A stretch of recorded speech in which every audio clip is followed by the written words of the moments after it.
Welcome to the World of Eora, a news and lore podcast about the Pillars of Eternity games, as well as Obsidian Entertainment's upcoming release, Avowed.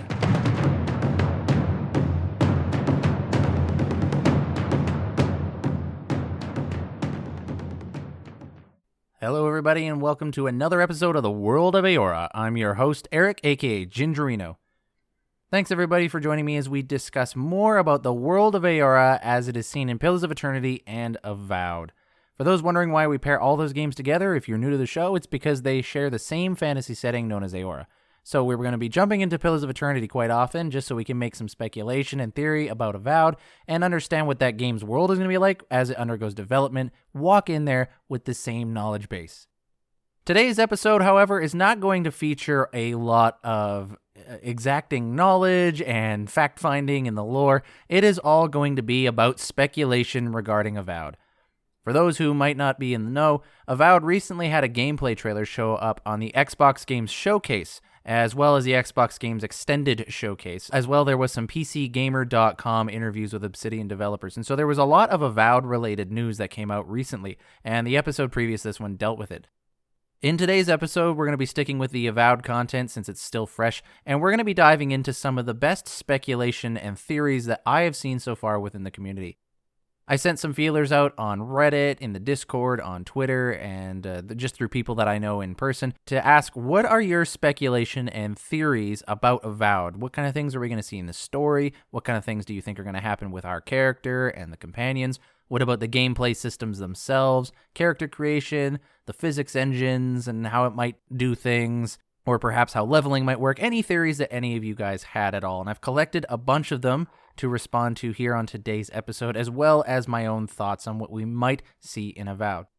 Now, if you're listening to this episode and you didn't get a chance to submit any of your ideas to have on the show, don't worry, you can still send me an email. You can still find me on Twitter. So my email is worldofoeora@gmail.com. You can find me on Twitter @worldofoeora.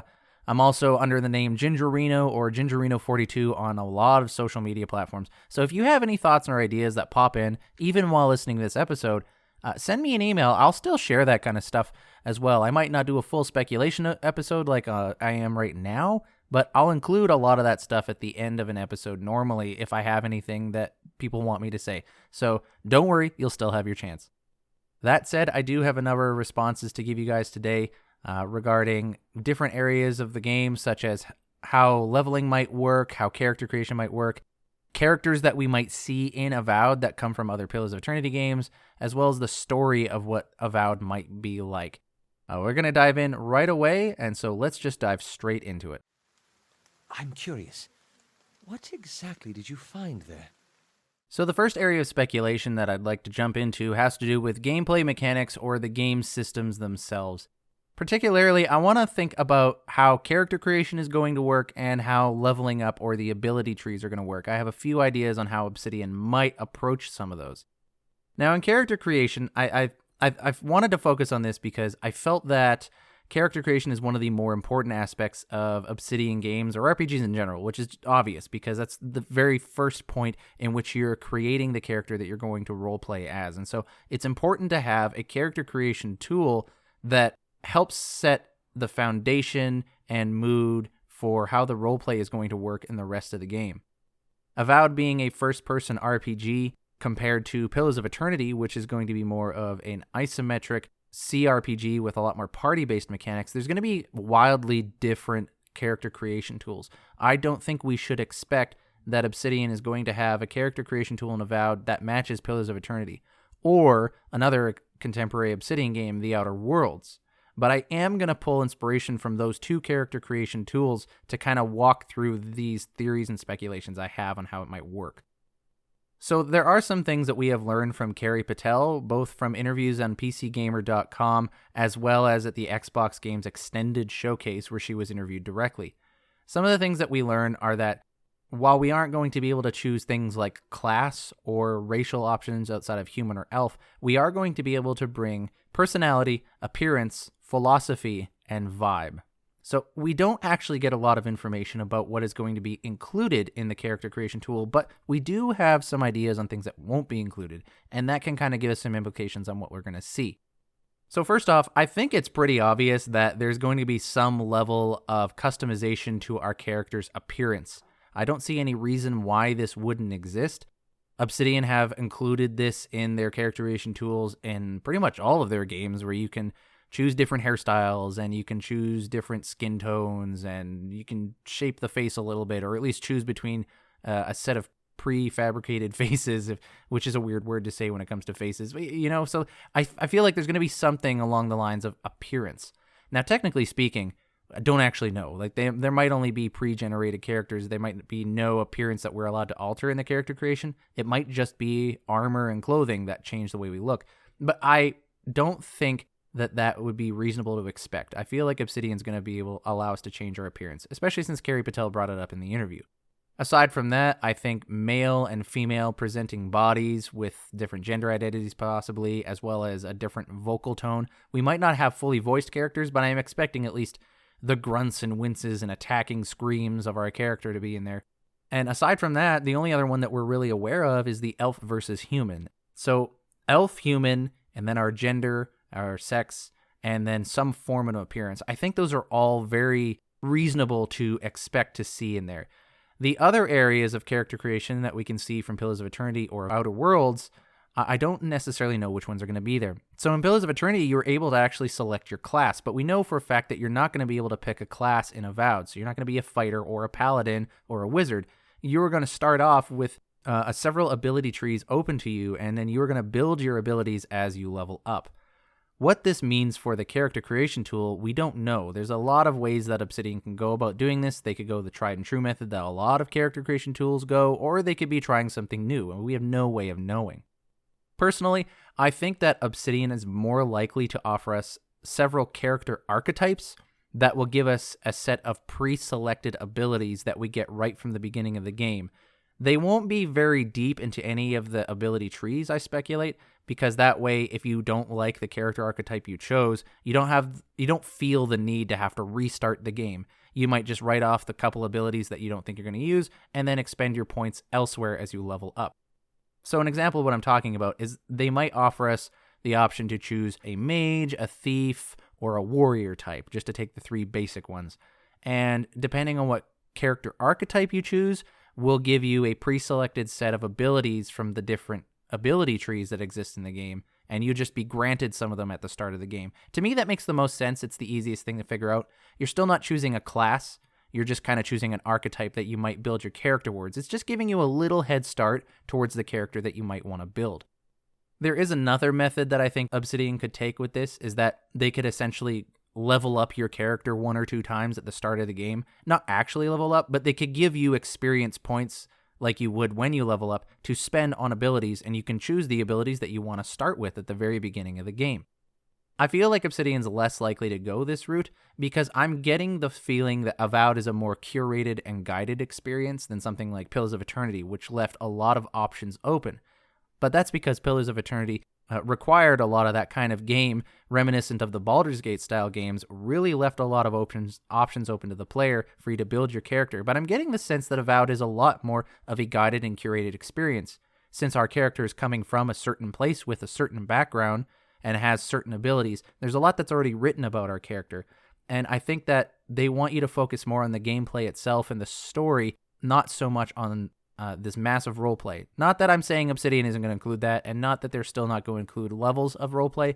I mean, Carrie Patel did say personality, appearance, philosophy, and vibe are important to what we bring to the game, and that's arguably the biggest part of a roleplay. There is one other way they could let us choose our abilities in the character creation tool, but I'll save that for later in this little speculation spot. In the Pillars of Eternity character creation tool, we are able to choose our background and our culture, but those have largely been written for us already. The culture is Aediran. We are coming from the Aedir Empire, so that part is already given. And as far as background goes, we know that we are an imperial envoy of Aedir, but that doesn't mean that there isn't a background we could select, such as a merchant or a blacksmith or a philosopher. There could be something of that nature in Avowed's character creation tool. I am getting the feeling that there isn't going to be, because it seems like a lot of our character's history and backstory is already written, at least based off what we have so far. It seems like they have an idea of who our character is going to be in terms of their history. that they're bringing into this game. So I don't think that option's going to be there, but there's so much of the game we haven't seen yet. So this is all just speculation.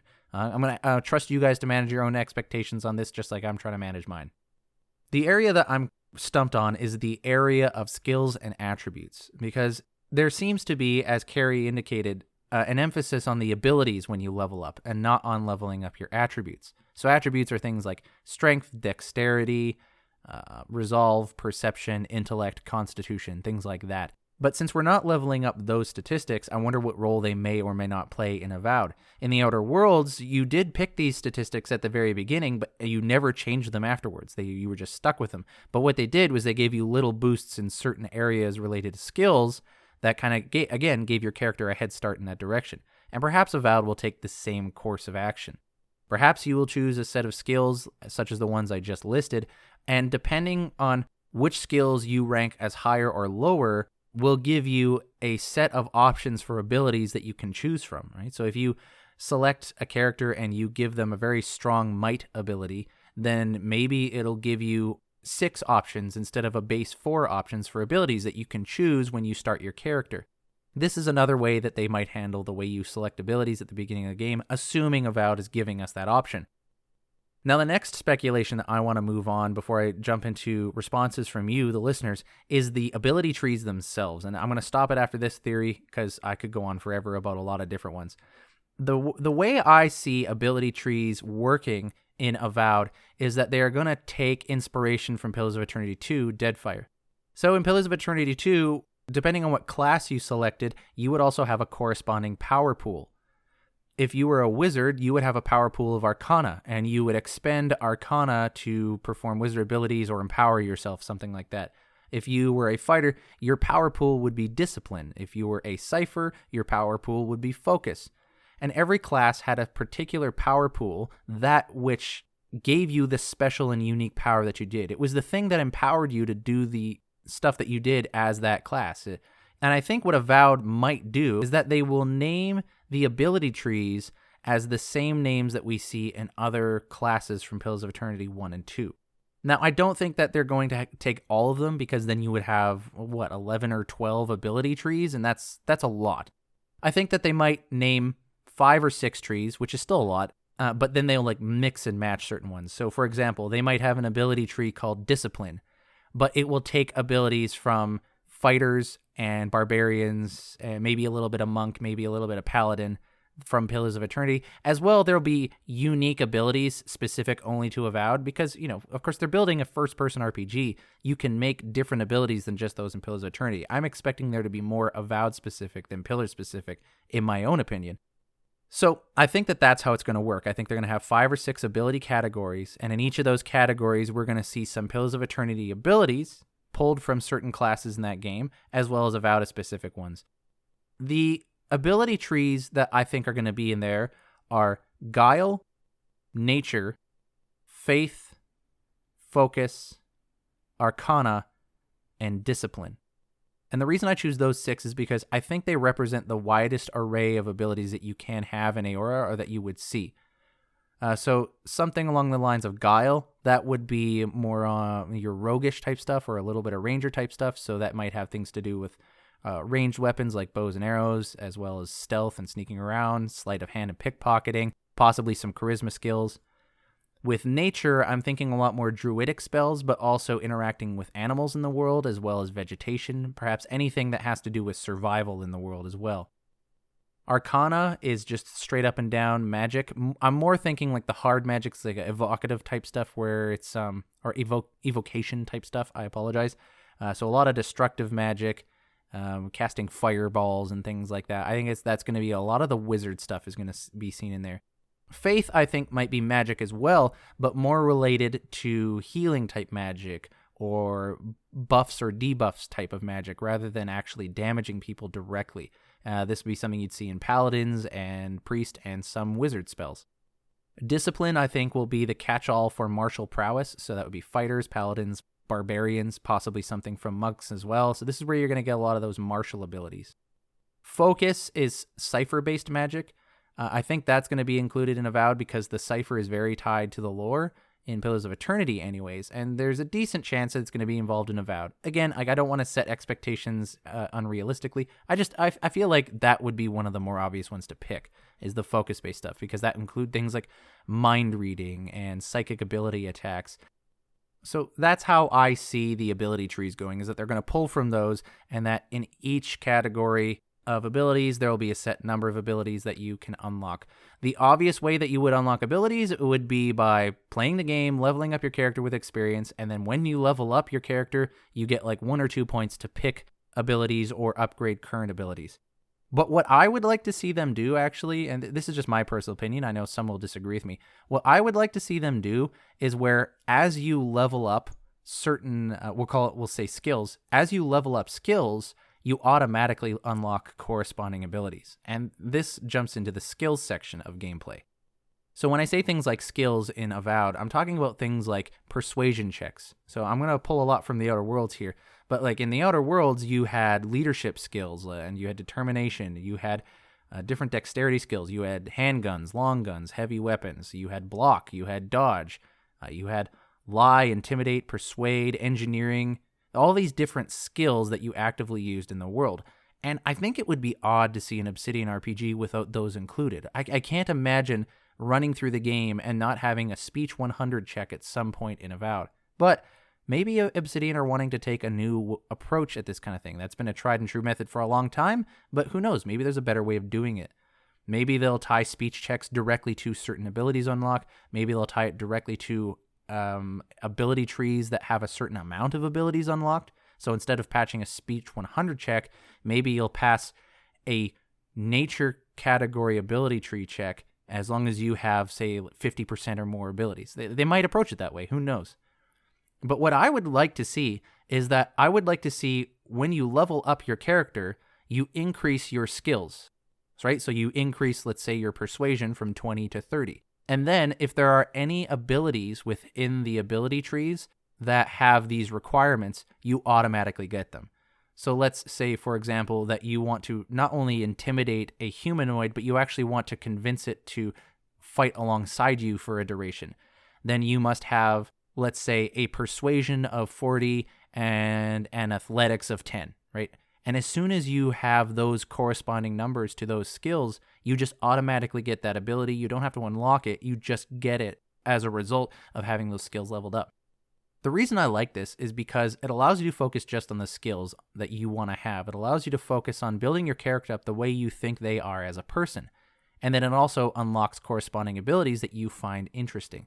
It's a little more simple of a level up tool. You don't have to focus on too many things. You just have to focus on leveling up your skills or focusing on the skills you want to level up to get certain abilities. I think this is one way that they could approach doing it.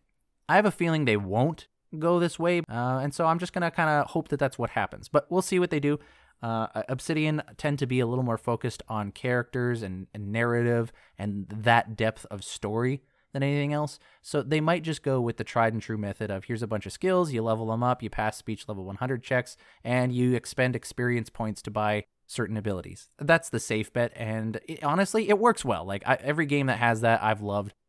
Now, before I take too long on this, I'm going to jump over to some of the listener responses for what you guys think might happen with the mechanics of the game. If copper wire and glass tubes were enough. Still, if the day ever comes that an animancer should rival Consul Hot's middling competence, I expect we will pay them a visit. Pulling from Reddit, we see some responses. I have one from Ortis that thinks that we will have active and passive abilities every time we rank up. So active abilities might be things that we use. They'd be things that we use actively, obviously. So you would choose to use these skills in certain situations, and the passive abilities are just things that are happening in the background. I didn't mention passive abilities in my speculation. Wordus makes a good point. Like Obsidian has included a lot of this before in their RPGs, and so it's not unreasonable to think that they might include that in Avowed. Although I don't recall seeing a lot of that stuff occurring in the Outer Worlds per se. Avowed obviously is not the Outer Worlds, but it's also not Pillars of Eternity, so I'm not sure if I agree or disagree here. I don't know how to say this one. It's U5HAE, Yushe, maybe? I'm not sure. They really like the upgrade system from Pillars of Eternity, where you could customize the effects and level of unique items. Someone who commented on it, the dog days with underscores between, Love that you could carry the same weapon and then upgrade it over time, so that way you could do something like, let's say, roleplay your first weapon you get in the game as a family heirloom. And they make a good point. It would be kind of nice to just have the starting equipment you have in the game, and instead of having to constantly switch it out for stuff, you just upgrading it as you go. That's just your weapon. You've had it forever, you've loved it forever, and you're never going to let it go. I do like that idea. And I like the upgrade idea for unique items. Sweet Kiel, I don't know if I pronounced your name out right, Kiel at the end there, says that they mentioned how our companions would be very integral to gameplay. So what if one of them was a watcher? We would be able to react to them staring off into space or arguing with seemingly no one. While I don't think that Obsidian is going to make one of our companions be a watcher, I do love that idea. I love the idea of one of our companions being actually stronger than us, the main player character. That to me is hilarious, and also would make for an interesting narrative and power dynamic. I'm all for it. I don't think they'll do it, but I'm all for it. The reason I don't think they'll do it is because I think it takes away from that hero story where you're the powerful and wonderful character who can do all this cool stuff. I received an email from Steven, who outlined a lot of stuff regarding gameplay. He thinks that the core gameplay loop will land in the middle of Skyrim and Immortals of Avon. He doesn't think that racial choice is going to substantially alter combat gameplay, so choosing between human and elf will largely just be cosmetic. Maybe some dialogue options, obviously, like it'll change our interactions with people. That makes a lot of sense, but not for combat. And I would have to say I agree with that. He does say, though, the primary conflict resolution will be combat. And I don't know if I agree with that. I think one of the things about Obsidian that makes them good is that they also offer non-combative options for a lot of stuff. Obviously, when it comes to things like bestial creatures, we're not going to have a lot of options to talk them down. But I think when it comes to overarching quest lines, we're going to have a multiplicity of options, and not all of it will be combat.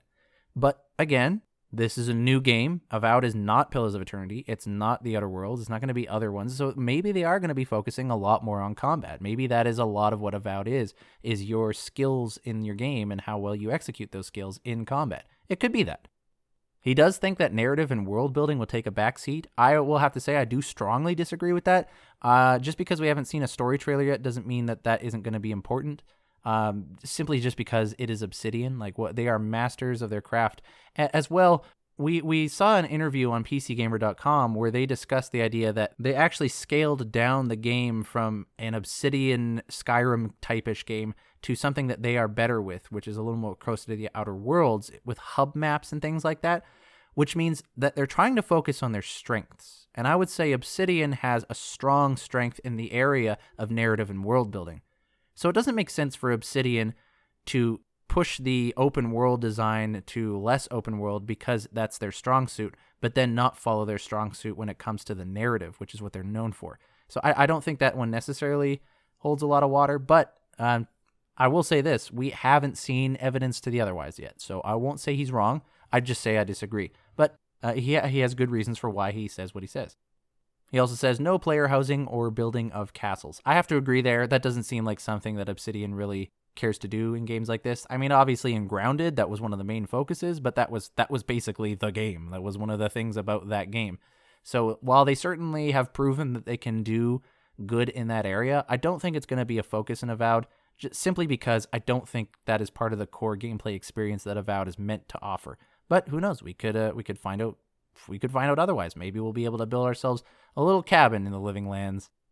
His memories, his awareness, those died with him. But his power remains.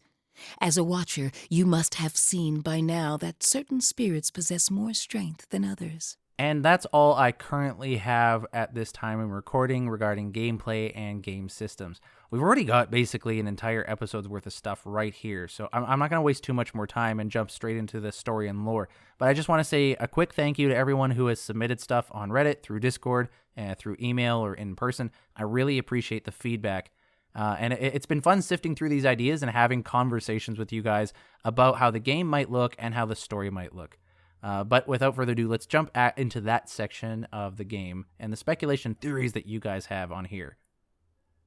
Now, I'm going to have to do my very best to keep this brief because this is the area that I have the most personal interest in. And I know for a few of you out there that this is also your area of focus as well. Although a lot of you did really focus a lot more on the gameplay aspects and the game mechanics and systems, which I appreciate because you guys gave me things to think about that I had never even considered. But before we jump into listener feedback, I'll quickly give you some of my speculation into how the story or characters in the world might go. Now, the main things I'm wanting to focus on is what our main player character brings to the story, what is going on in the Living Lands, and then these two returning Deadfire characters. Those have been the main areas that I've been thinking a lot about. So in regards to our player character, the only thing we know is that we are an Imperial envoy from a deer, and that we're coming to the Living Lands in response to some sort of soul plague that is infecting the very souls and bodies of the people and creatures there.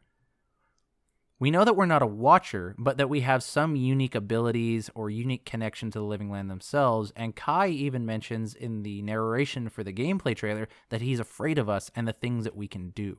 And so there is something special and unique about our character that sets us apart from everyone else, but we're not a Watcher.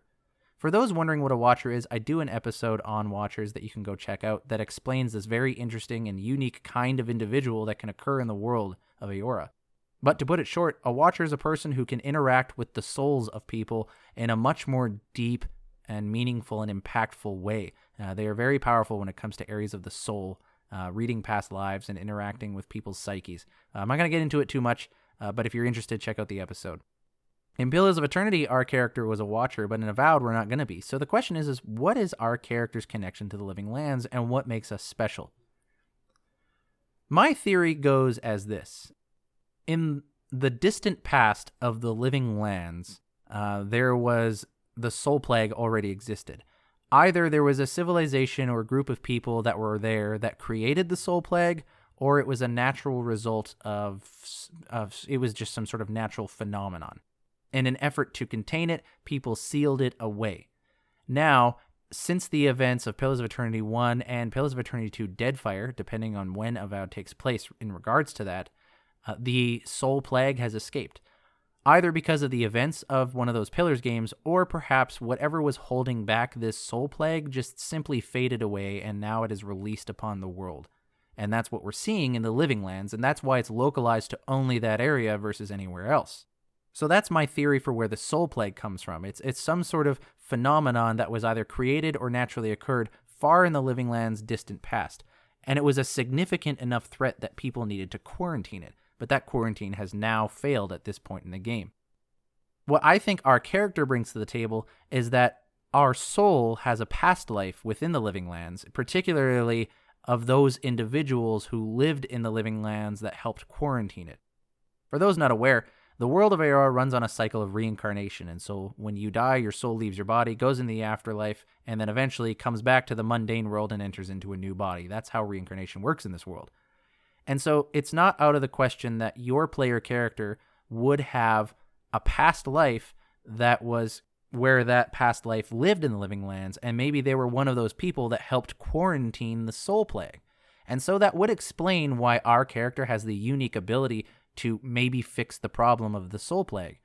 Perhaps we go from area to area, and when we are near certain objects or we see certain items, maybe it awakens a memory from our soul's past life, and it gives us insight on how to stop the Soul Plague. And we follow these breadcrumbs to a point where we understand how to stop the Soul Plague in some way, shape, or form.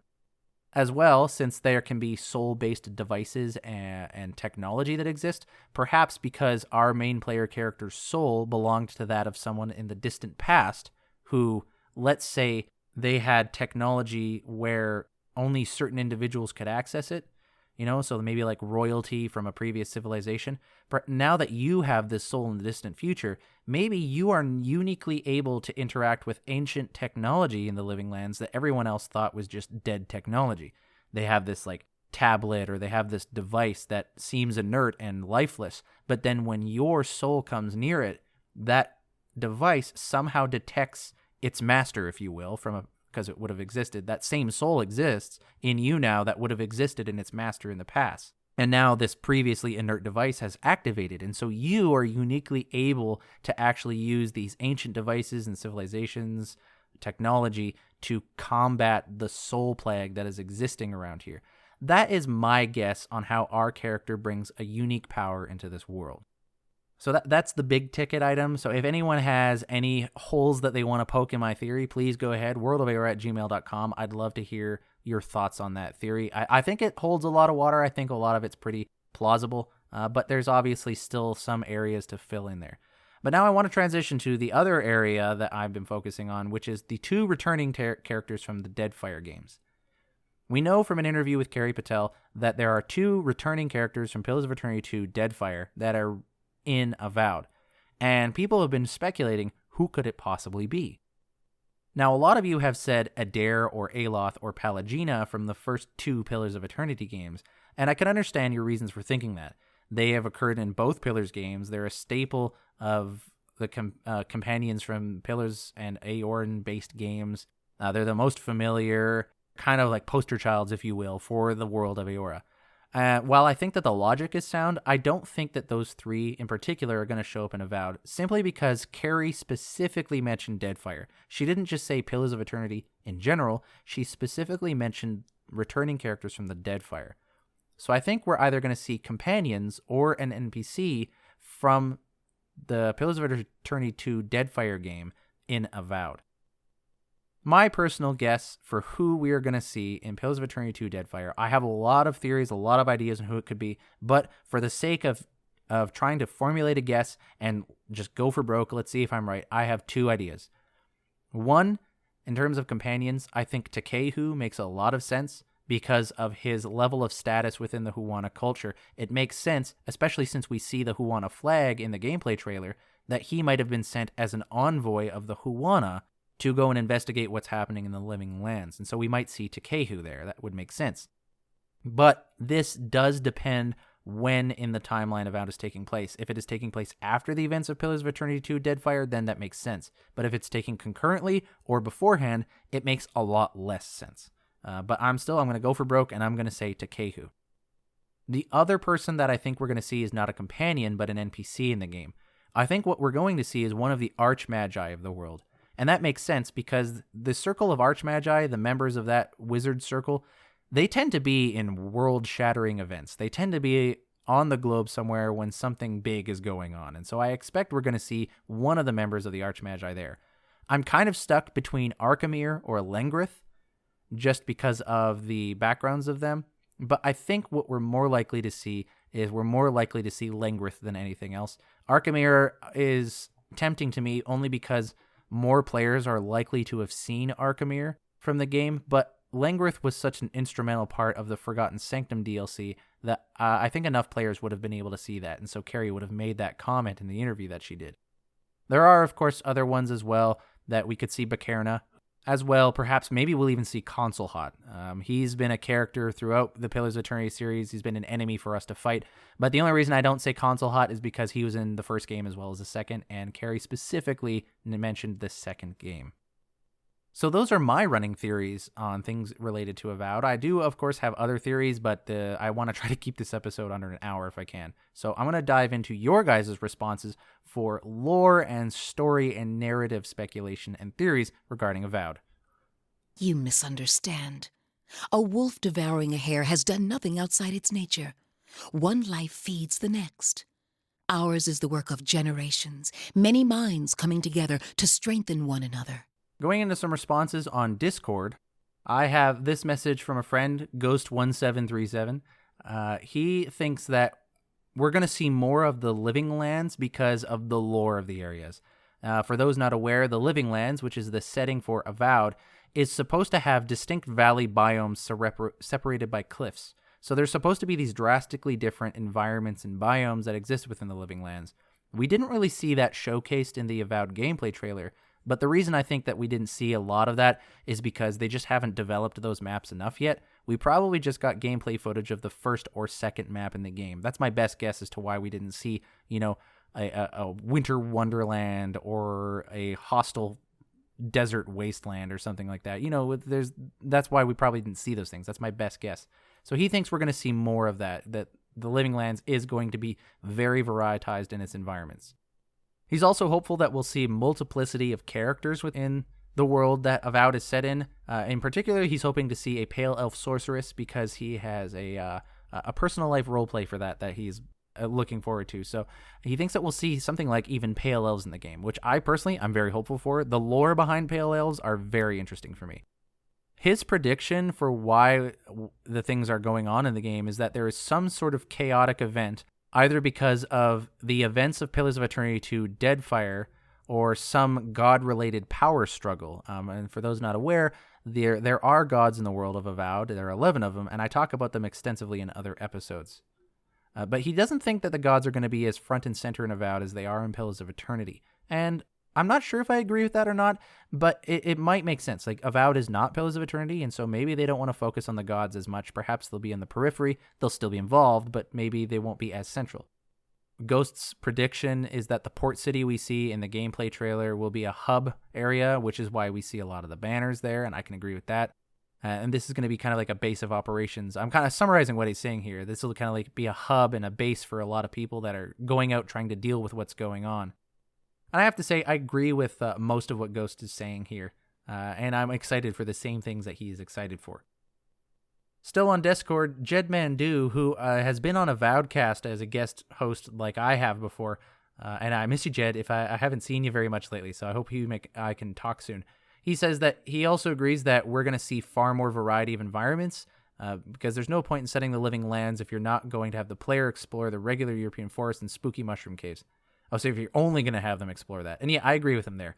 The living lands in the lore has so much potential for the biomes and the environments that you can set it in, that if you set a game in the living lands and you're only going to have a couple of biomes, you have really wasted the setting. The games still might be great, mind you. I'm not saying it won't be, but the setting itself has been, in a sense, wasted at that point. So hopefully we're going to see more. And I think that it's pretty sensible to expect that, but we'll see as we learn more about the game. And it also makes sense, and Jed Mendu points this out here, for the way that they're designing the map style.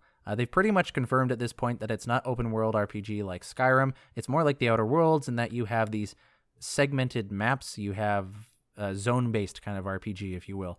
And he says that it makes sense here that each valley has its own biome, and so that can each be sequestered into their zone in-universe maps. So basically, when you move from one area to another and you have to load a new map into the game, you're hitting a loading screen. That's when you're moving from one biome, one valley, to another. That makes sense. That is a sensible boundary to put on those maps. Actually, as I'm recording this, I just received a message from Sora, the main host of Avowedcast. So I'm going to read his thoughts right here. Some of them might overlap into gameplay, but I want to talk about what he has to say, so I'll bring this out right here. He thinks that Obsidian right now, they're working very hard. They got their heads to their desks. The reason he thinks that is that they didn't even do the trailer for the game. They got outside companies to do the trailer for the game. I never did look into that, so I don't know which company did that stuff. But if that is true, that does indicate that the developers at Obsidian, they're focusing on doing the work that they're doing to make the game. And perhaps that is just the Obsidian way of doing things. At least that's what I'm speculating. He goes on to say that perhaps they're not engaging the community because the community has been toxic. There has definitely been some toxicity coming out in the community since the release of the gameplay trailer. I don't know at this point whether that's just normal in gaming spheres or not. I'm very recent to the content community game, and so some of it's drawing towards me, but I know that it has occurred in other gaming communities as well when they release news.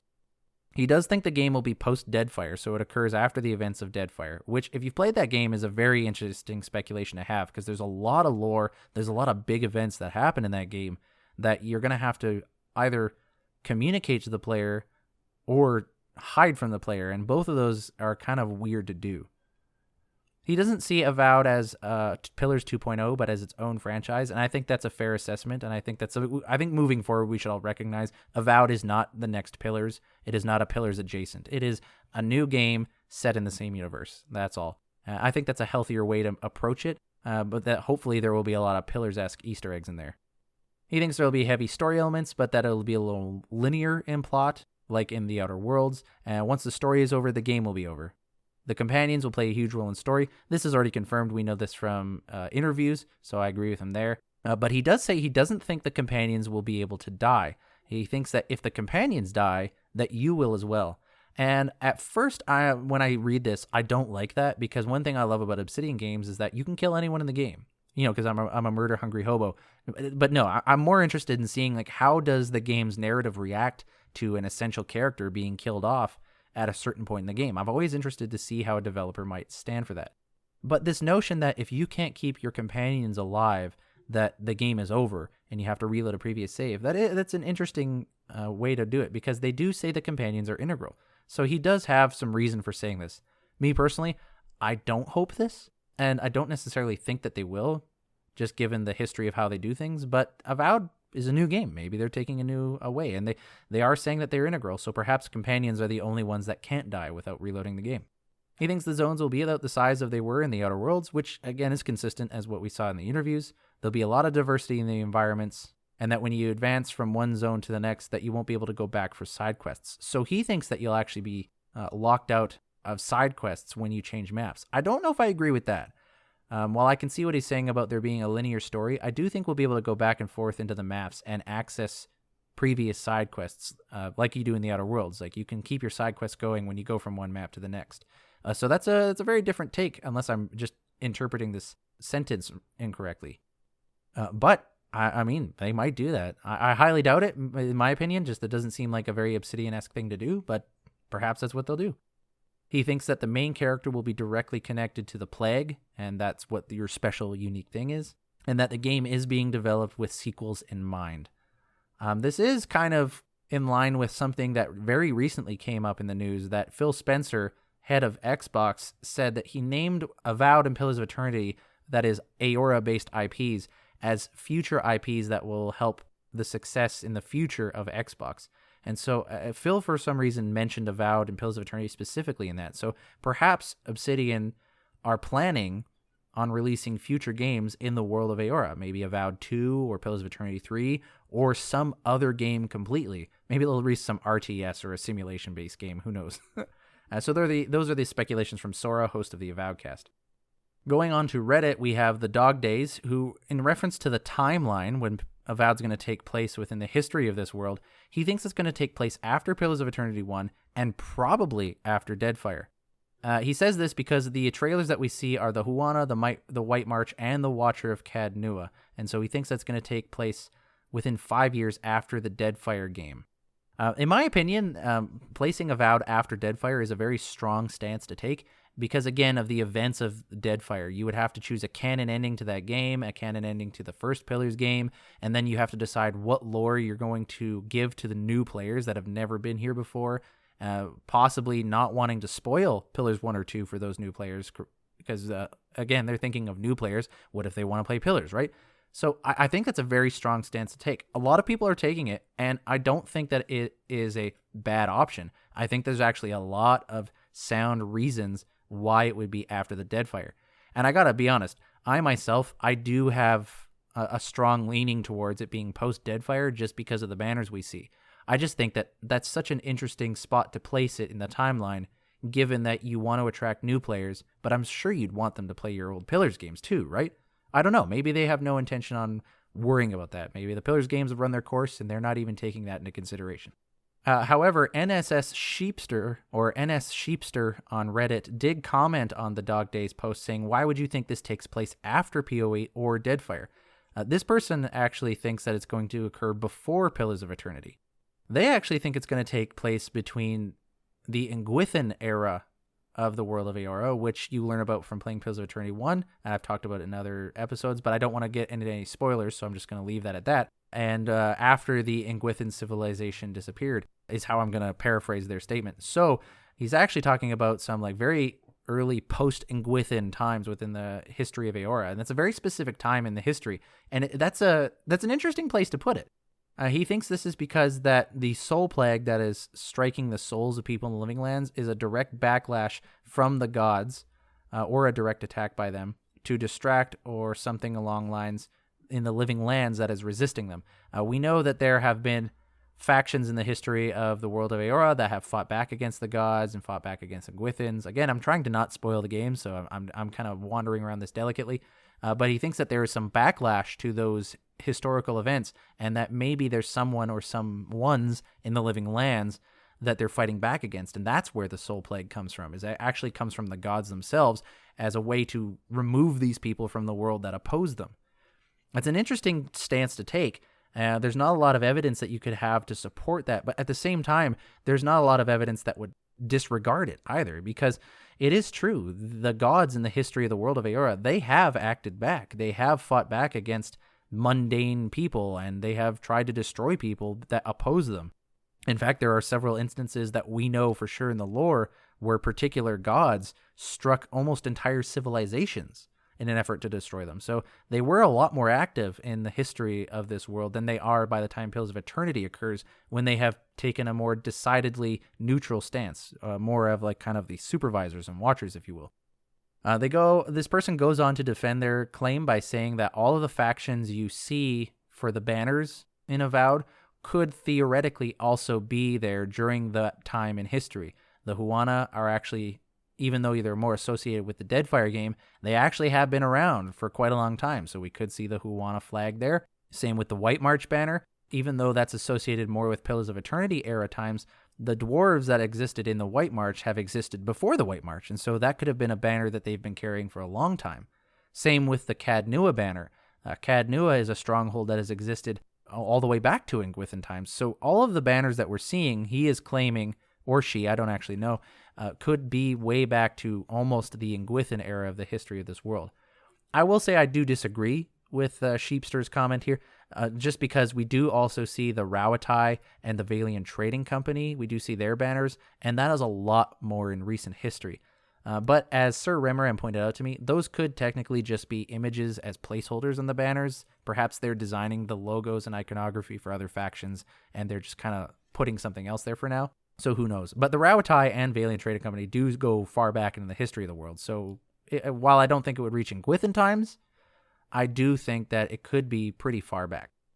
Ovulation Wizard on Reddit, what great name by the way, thinks that we're also going to see Tekehu as a companion in Avowed, and that there might be another sibling of Maya or Kana, and both of those are companions from Pillars 2 and Pillars 1 respectively. I definitely agree with Tekehu. I don't know about the sibling of Maya and Kana, just because I think Carrie Patel points out returning characters from Deadfire, and we don't know of the other siblings of Maya or Kana. At least I don't think so. Minute Bumblebee 553 on Reddit says that Tekehu makes sense, so we're getting a lot of Tekehu, just because he was the most revered water shaper of the Huana. Palagina also makes sense, especially if the Valian Trading Company has a presence in the Living Lands. And since Rawatai is there, Kana perhaps, or Maya, companions from Pillars and Pillars 2. So they have a lot of theories as well. They'd also mentioned the Circle of Archmagi, so they're kind of thinking along the same lines as me, but they just had a few more options.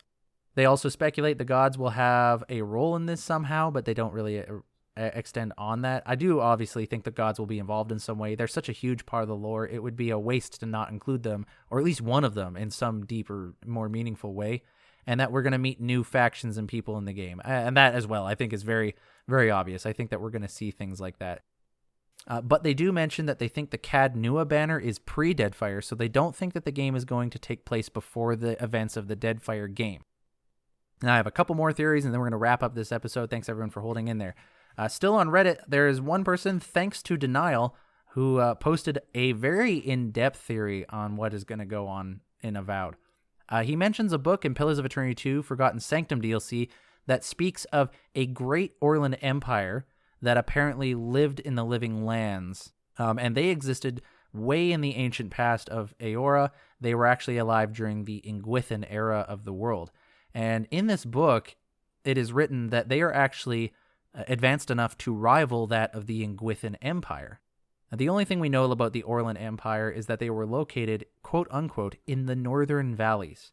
So they don't say that they live in the Living Lands per se, but in the northern valleys could be a reference to the Living Lands before it was called the Living Lands. The Ingwithans wouldn't have called it the Living Lands, so the Ingwithans saying the northern valleys might indicate that region within the world. And so there would be this great Orlan Empire. This lines up with the theory I had that there was an ancient civilization that was trying to quarantine the Soul Plague. But Denial's speculation here is that this former empire, located in the Living Lands, were erased by the Ingwithans, and that this Orlan Empire, in war with the Ingwithans, created this Soul Plague as a means of fighting back. And I actually really like this theory. I think that there is some of this that holds water. Now, I do have a couple things to poke in the holes of it. One is that the Great Orlan Empire that we see in this one obscure book from the Forgotten Sanctum DLC of the Deadfire game is under the ownership of the Hand Occult. And they are notoriously known for editing and editorializing books so that there are more truth added in or less truth put in as well. So they obscure information quite often. So we don't know what or if any information from that book may be falsified.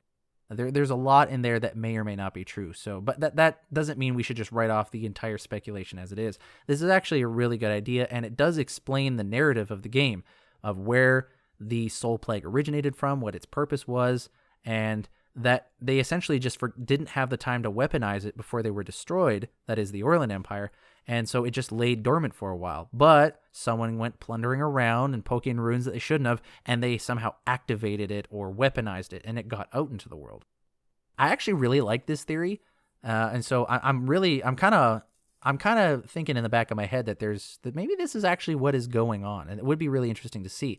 And it lines up with my theory as well, that perhaps one of your past lives, maybe you were someone of royalty or higher standing in this great Orlan Empire, and that's why your unique soul might be able to do something with the Soul Plague. And it would also mean that maybe one of the main antagonists of the game has a soul similar to that, and it might be someone who was also an antagonist to you back in a past life. And so it opens up a lot of very interesting ideas. And so, ThanksToDenial, that's the full name. I really like that one. Thank you so much. That's going to be living rent-free in my brain for a while. Someone we've already heard from, Ordis, comments again that we're going to see mage folk in the world, which is a very unique type of creature that exists in the world of Eora. They think that the corpse we see at 1:07, so that's 1 minute, 7 seconds into the trailer, that creature is a mage folk. And the plague actually has something to do with them. Maybe the plague came from them, because we do know of mage folk living within the living lands. There is lore that confirms that there is actually a city of mage folk there, which is very interesting to me. I don't understand why mage folk would build a city, because they are usually creatures made by the gods for just a specific reason. So why they would engage with culture and society, I don't understand. Unless they were developed by Hylia, who would just love that stuff for the sake of loving that stuff. Who knows, right? Daniel sent me an email about some ideas for the story of Avowed. He also sent me an email with pictures of Kai to be used in Deadfire. So if anyone out there is thinking of playing Pillars of Eternity 2 Deadfire as Kai, he actually has created the portraits that you can put into the PC game files for Pillars of Eternity 2 Deadfire, and that way you can actually have his character drawings in the game. And I really thank him for that. You can find a post on Reddit for it. I highly suggest going and finding that if you want to do a Kai playthrough for Pillars of Eternity 2 Deadfire, which I'm hoping to do. I'm just trying to find the time to do it. But if I do, I'm definitely going to use these images. So thank you, Daniel, for that. I really do genuinely appreciate it. He thinks the Soul Plague is caused by some sort of animancy experimentation in the wake of the events of Deadfire, or perhaps some involvement from Galawain, which is one of the gods of the world. So the Soul Plague is either created by Galawain, or that is the result of an animancy experiment gone wrong. Both of those totally hold water. I'm a little more leaning towards animancy than Galawain. I don't see why Galawain would do this, or why he would let it get out of control, but maybe there's something going on, especially in considering the events of Deadfire. Maybe there's a reason he couldn't interfere. Familiar faces from Pillars of Eternity. He thinks likely it's Aloth or Adair, just because Matt Mercer would be a very good thing to leverage what that Obsidian could do. Obsidian has worked with Matt Mercer and the entire crew of Critical Role before. In regards to the question, why are all these factions in the living land? His guess is that the plague is worldwide, so the Soul Plague is not just in the living lands, but it's actually worldwide, but that the first instances occurred here. And so basically this is ground zero, and everyone's sending their agents to get to the bottom of what's going on.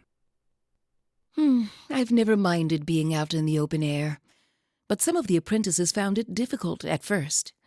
But a bright young mind that can't survive contact with blood and dirt will fare very poorly in this world.